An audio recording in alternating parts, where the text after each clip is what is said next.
اعوذ باللہ من الشیطان الرجیم بسم اللہ الرحمن الرحیم رب اشرح لی صدری ویسر لی امری واحلل عقدۃ من لسانی یفقہوا قولی۔ ریاض الصالحین حصہ اول، اللہ تعالیٰ سے امید اور خواہشات کا بیان۔ حضرت جابر رضی اللہ تعالیٰ عنہ سے روایت ہے کہ ایک دیہاتی نبی اکرم صلی اللہ علیہ وسلم کی خدمت میں حاضر ہوا اور عرض کیا، یا رسول اللہ صلی اللہ علیہ وسلم، دو واجب کرنے والی چیزیں کیا ہیں؟ آپ صلی اللہ علیہ وسلم نے فرمایا، جو شخص اس حال میں مرے کہ وہ اللہ کے ساتھ کسی کو شریک نہیں ٹھہراتا تھا وہ جنت میں جائے گا، اور جس کا اس حال میں موت آئی کہ وہ اللہ کے ساتھ کسی اور کو شریک ٹھہراتا تھا تو وہ جہنم میں جائے گا۔ مسلم۔ فائدہ: اس کا مطلب بھی یہی ہے کہ مومن اور توحید پرست آخرکار جنتی ہیں، چاہے وہ شروع میں ہی جنت میں چلا جائے یا سزا بھگت کر، وہ ہمیشہ جہنم میں نہیں رہے گا۔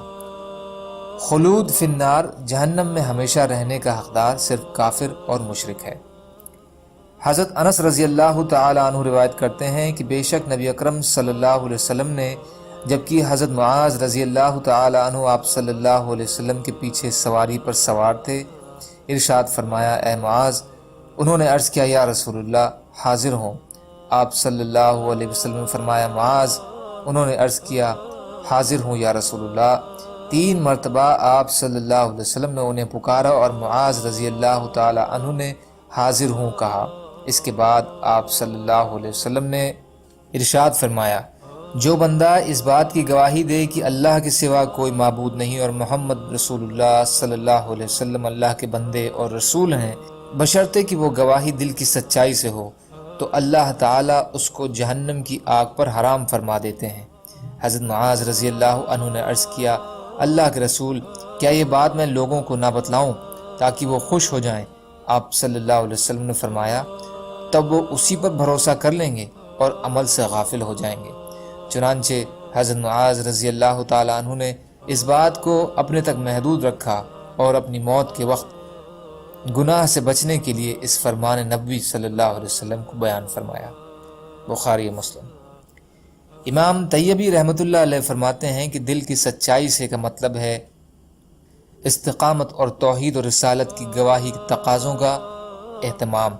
حافظ ابن حجر رحمۃ اللہ علیہ فرماتے ہیں کہ امام طیبی کا مقصد اس چیز کو واضح کرنے سے اس شبہ کو دور کرنا ہے جو حدیث کے ظاہر الفاظ سے نکلتی ہے، اس لیے کہ حدیث میں عموم ہے کہ جو بھی توحید اور رسالت کی گواہی دے گا وہ جہنم میں نہیں جائے گا، جبکہ اہل سنت کے نزدیک اور ترکوں سے ثابت ہے کہ گناہگار مومن جہنم میں بطور سزا جائیں گے اور شفاعت سے نکالے جائیں گے، جس سے معلوم ہوتا ہے کہ حدیث کا ظاہری مطلب مراد نہیں ہے بلکہ دوسرے ترکوں کو سامنے رکھتے ہوئے اس کا مطلب نکالا جائے گا، اور وہ یہ کہ اچھے کاموں کے ساتھ جڑا ہے، یعنی جو توحید اور رسالت کی گواہی کے ساتھ احکام و فرائض اسلام کی پابندی اور ایمان و تقوی کے تقاضوں کا بھی اہتمام کرے گا وہ جہنم میں نہیں جائے گا۔ کچھ کے نزدیک اس حدیث سے ایسے لوگ مراد ہیں جنہوں نے کفر اور شرک سے تائب ہو کر سچے دل سے توحید اور رسالت کا اقرار کر لیا، لیکن اس کے فوراً بعد انہیں موت آ گئی اور انہیں عمل کا موقع ہی نہیں ملا، یہ لوگ یقیناً جنتی ہوں گے۔ اور کچھ کے نزدیک جہنم پر حرام ہونے کا مطلب یہ ہے کہ ہمیشہ کے لیے جہنم میں رہنا ان کے لیے حرام ہے، پوری طرح جہنم میں داخل ہونا حرام نہیں۔